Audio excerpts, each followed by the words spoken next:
Indian equity markets can be divided in four parts. About 15 to 20 large caps are trading around all-time high prices and are keeping Sensex near lifetime high.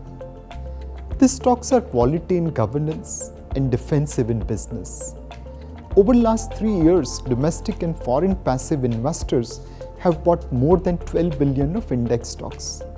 In absence of fresh supply, in many of such stocks, prices have run up with valuation getting re-rated to above average levels. Rest of the large caps are down about 15% from Jan 18 high, with valuations around historical averages due to suppressed earnings. Mid caps are down about 20% from Jan 18 highs with below average valuation. Small caps are down about 40% from Jan 18 highs. Though Sensex is near all-time high, most investors aren't feeling that in their portfolio due to carnage in small cap stocks. In 2019, oil and monsoon favored the markets for most part of the year. FIIs and mutual funds were net buyers in 2019, though retail was a seller. Crystal gazing 2020 is going to be difficult as events will shape the market performance. Markets are closing 2019 on the hopes of earnings growth of between 15 to 20% for calendar year 2020. For this earnings growth to materialize, we need some catalyst. As per RBI data, fund flow to commercial sector is down 88% in April to mid-September 2019 from Rs 7,36,087 crore to just about Rs 90,995 crore. Corporates can't grow profit in such acute credit crunch. NBFCs and real estate are two sectors which has been particularly hit hard due to credit crunch. How quickly credit starts flowing in economy will determine how our economies grow and how our markets will move. We will carefully watch weekly supplement of RBI to monitor credit growth and also funds disbursed by NBFC securitization and real estate fund announced by the government. India Inc. pays real interest rate burden of more than 5% on bank credit. How quickly such burden is reduced will be second factor which will drive earnings growth and hence our markets. We will carefully watch Operation Twist launched by the RBI where they buy long bonds and sell short bonds. Monetary Policy Committee decisions and fiscal deficit for FY 2021 will be other factors which will determine trajectory of interest rates. Sovereign bond issuance, inclusion in global bond index, or a large PSU divestment will be game changer for lowering interest rates. India runs trade deficit of more than $58 billion with China.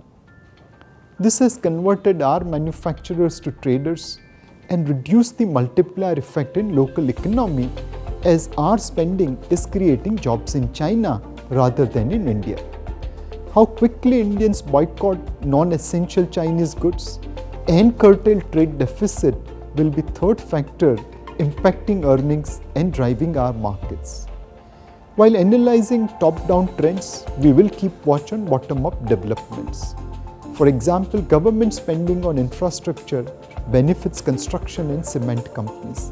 However, on a bottom-up basis, few companies will benefit disproportionately due to their competitive cost structure or ability to complete projects on a faster basis. Governance, management, and valuation of investing companies, as always, will play a big role in generating returns. Management, which has cut cost, adopted new technologies to become competitive, will do well. Companies which give importance to governance and desist from taking shortcuts or shortchanging minority investors will do well. Valuation will be key differentiator to generate return in 2020.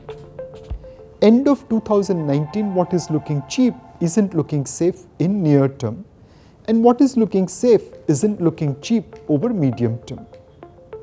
Continued passive flows will test the nerves of investors who wants to be guided by valuation, as markets can remain irrational driven by flows. Despite the passive flows which can keep quality large caps expensive and better performing, we would stick our neck out in favor of diversified portfolio of small and mid cap stocks. As rates normalize and credit starts flowing, earnings growth in small and mid caps will outpace large caps. This will lower the valuation of small and mid caps, which will attract flows and eventually result in outperformance over large caps. We will recommend a disciplined asset allocation and regular investment, like always, with a calibrated bias towards small and mid cap funds. If your risk appetite permits, one should take little risk on portfolio by moving from large cap funds to large and mid cap funds, from large and mid cap funds to multi cap funds, from multi cap funds to mid cap funds, and from mid cap funds to small cap funds. If you are an investor in small cap funds, probably it's time to look at PMS in micro caps. In case you don't want to go through the hassles of allocation, do consider investment in Balance Advantage Fund category, where fund manager does allocation between cash and equity, between large cap, mid cap and small cap based on the valuation of the market. 2020 will be a volatile year like any year in the past and will reward disciplined investment.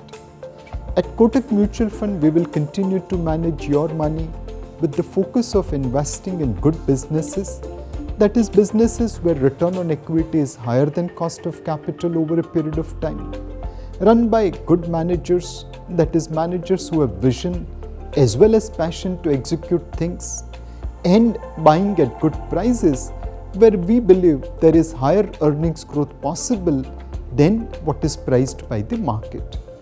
This philosophy has worked well for us in the past, and we shall continue to follow the same in the future of buying good businesses run by good managers at good prices. On behalf of Kotak Mutual Fund, I thank our partners and investors for all the trust and confidence placed in us.